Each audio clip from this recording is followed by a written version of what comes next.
My name is Laura, and I am now in my 30s. Time flies, and as I sit quietly in this empty room, my mind involuntarily drifts back to those long-forgotten childhood days. Back then, my brother, John, and I were still elementary school students, living in a small village surrounded by lush green mountains. Near our house, there was a winding path that led to an old, abandoned amusement park. I clearly remember the adults in our family always sternly telling us, "Don't go to that abandoned amusement park on the hill." This phrase became almost a family motto. Whenever we showed a hint of curiosity or the desire for adventure, the adults would become particularly severe. "It's too dangerous there," my mother would always say, her brows furrowing, with an expression that brooked no argument. My father would warn us in an even graver tone, "Terrible things have happened there, kids, so stay away." The adults' words filled us with endless imagination about that place. Every time we passed by the path, I couldn't help but steal a glance towards the road leading to the amusement park. There was a mysterious allure to it, like a bright light in the darkness, making it impossible to resist getting closer. My brother John was 2 years younger than me. He was always lively and curious about everything. We often played at the foot of the mountain, searching for insects and collecting oddly shaped stones. Every time we got close to that path, he would whisper to me, "Laura, what do you think is there?" I would always pretend to know a lot, shaking my head and saying mysteriously, "Who knows? Maybe ghosts, maybe monsters, but we can't go there. It's forbidden." However, taboos are often the most tempting. As we grew older day by day, that abandoned amusement park in our minds was no longer just a dangerous place as described by the adults but a mysterious world full of unknowns and adventures. When these memories surface in my mind, they always come with an indescribable thrill. Perhaps, the curiosity and fear from those childhood years are precisely why I have now become a writer of thriller and suspense stories. My tales always revolve around that mysterious and dangerous place and the deep-seated desire for exploration that we could never suppress. Memories are like that, like a dream from which one cannot wake, carrying the dust of the past but still vivid as ever. That abandoned amusement park has become the eternal forbidden place in my memory, and the secret in my heart that I can never reveal. It was on a scorching summer afternoon that John sneaked out. When I noticed he was missing, a sinking feeling hit me, and I immediately realized where he had gone. I waited anxiously at the front door, and it wasn't until sunset that he came running back, drenched in sweat, with an unmistakable look of excitement on his face. "Laura, you won't believe it," he panted, his eyes gleaming with a strange light. "I went to that amusement park." I stared at him, my heart pounding with a mix of fear and disbelief. "You went? Isn't it abandoned?" "Not at all." John shook his head eagerly. "There were lots of kids there, all lining up to ride the attractions. It didn't look abandoned at all. There were Ferris wheels, carousels, and so many arcade games." His words left me stunned. The amusement park that the adults always described as dangerous and desolate was, in fact, a place full of laughter and joy. I couldn't believe what I was hearing. "You shouldn't go there again," I tried to persuade him with the most resolute tone I could muster. "The adults say it's dangerous. We can't take any risks." But John paid no heed to my warnings. The thrill and curiosity in his eyes made me uneasy.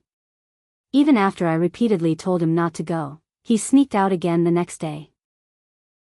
Finally, I decided to see for myself. After school, I secretly followed John along the winding path to the amusement park. Along the way, we ran into a few kids from our village. When they heard we were going to the amusement park, they eagerly joined us.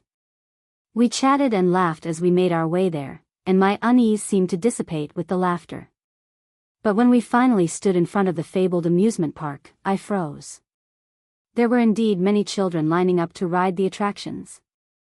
The Ferris wheel turned slowly in the sunset, the carousel stood tall, and various arcade games played cheerful music. Everything seemed so real, completely unlike an abandoned place. "Come on, let's get in line." The village kids excitedly rushed towards the rides, and John grabbed my hand, eager for me to join him. However, a lingering sense of unease persisted. Everything here was too perfect, too dreamlike, as if a thin veil of mist prevented us from seeing the truth. Even so, I followed my brother and the other kids into the queue. Around us were many unfamiliar children, their laughter and cheers echoing in the air, making it easy to forget all worries. But as we stood in line for the Ferris wheel, I suddenly realized something odd. This amusement park required no payment. There was no ticket booth, no signs of any fees. The children just naturally enjoyed all the rides. Why is everything free here? I whispered to John, filled with doubt. I don't know, John replied, not seeming to care. As long as we can play, who cares? But my sense of unease grew stronger. How could such a free amusement park sustain itself? Why had we never heard the adults mention any of this? Everything felt like a meticulously designed puzzle, waiting for us to uncover. Despite my doubts, I was still led by my brother, joining the village kids as we approached the Ferris wheel. My questions remained unanswered, only becoming heavier. Yet, at that moment, all I could do was follow my brother and the other children, embarking on this unknown journey. As we stood in line, John and I obediently waited for our turn to board the Ferris wheel. Suddenly, a few kids from our village ran over and rudely cut in front of us. Hey, that's not fair. John protested, but the kids just glanced at him dismissively and ignored him. They were taller and bigger than us, and John knew better than to pick a fight. He could only stand there, fuming with frustration. It's okay, we'll just wait a little longer, I whispered to comfort him, but my sense of unease was growing stronger by the minute. As the line slowly moved forward, I noticed something strange. Each time a Ferris wheel cabin descended, kids would eagerly hop on, but oddly enough, the cabins always came back down empty. At first, I thought they might have been empty to begin with, but as more and more empty cabins returned, I felt a deepening sense of dread. Why are the cabins empty when they come back down? I asked John quietly. He shrugged nonchalantly. Maybe they get off on the other side. My doubts grew heavier, and as our turn to board the Ferris wheel approached, I felt a chill run down my spine. When we finally stood beside the towering Ferris wheel, I looked up at it. One by one, children climbed into the cabins, and the wheel turned, lifting them into the sky. I watched in horror as, at the highest point, the children inside the cabins simply vanished. My heart pounded in my chest as I stared at the empty cabins slowly descending, ready to take on the next batch of excited kids. John, something's wrong. We need to leave. I grabbed my brother's hand, my voice trembling. Laura, what's going on? John asked, confused, but I couldn't explain. I clutched his hand tightly and began to run. The disappearing children on the Ferris wheel, the free rides, everything about this place filled me with an inexplicable terror. Horrifying thoughts raced through my mind, and our pace quickened as if something unseen was chasing us. As we finally broke away from the line, I felt a sudden chill on my back. I couldn't resist looking back and saw that the children who had been behind us were now staring at us with eerie eyes. Their gazes were empty and cold, piercing through my soul and sending shivers down my spine. Their mouths curled into unsettling smiles, devoid of any warmth, only deepening the fear within me. Their eyes seemed unfocused, yet they locked onto us with an unyielding intensity, making me feel like prey being watched by a predator. Ignoring the terror gripping me, I tightened my hold on John's hand and ran as fast as I could toward the exit. Those unsettling eyes stayed fixed on us, silently warning us not to leave. With every step, I felt those eyes like needles pricking my back. We finally escaped the amusement park and returned to the winding path. We stopped, gasping for breath, my heart pounding wildly as the horrifying scene replayed in my mind. Laura, what's wrong? Why did we run? John still looked bewildered. We can't go back there, John. Something is very wrong, I said, struggling to calm my racing heart. Though John seemed reluctant, I knew he felt my fear too. We didn't dare look back at the amusement park again, our hearts filled with a deep, gnawing fear of the unknown. When John and I returned home, we were both out of breath and our hearts were racing. Mom was busy in the kitchen preparing dinner, while Dad was sitting in the living room reading the newspaper. We tiptoed into the house, careful not to make any noise. "Where have you two been? Why are you so late?"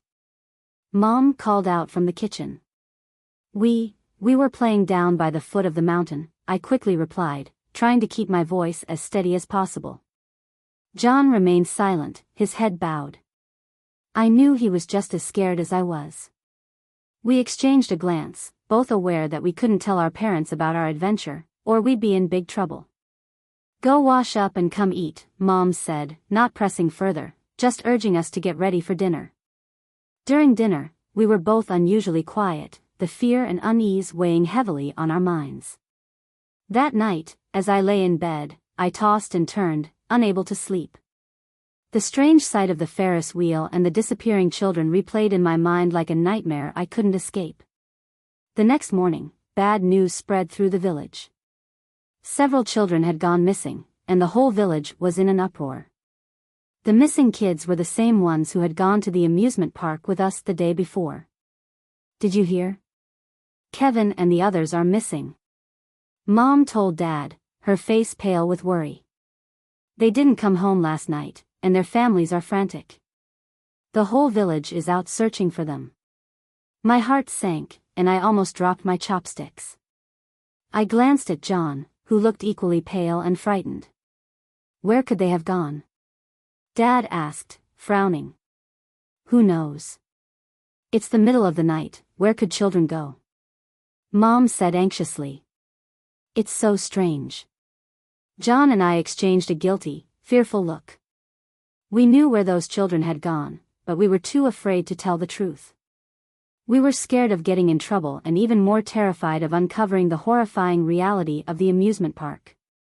That day at school, I couldn't focus on anything. As the teacher lectured, my mind kept drifting back to the children on the Ferris wheel. What happened to them at the highest point? Where did they go? After school, the search efforts in the village continued. The adults were asking around, putting up missing posters, and the entire village was shrouded in a cloud of worry and sadness. "What are we going to do?" John asked me quietly on the way home, his eyes filled with anxiety. "We can't tell anyone," I replied in a low voice, feeling conflicted inside. "If we do, what will Mom and Dad think? Won't they blame us? But those kids..." John started but didn't finish. "Let's wait and see," I forced a smile, trying to calm myself. "Maybe they'll come back on their own, or the adults will find them." Even as I said it, I knew it wasn't that simple. We couldn't tell anyone, and the guilt and fear were like a heavy weight on our hearts. The amusement park had become our forbidden place, and the missing children were a secret we couldn't share.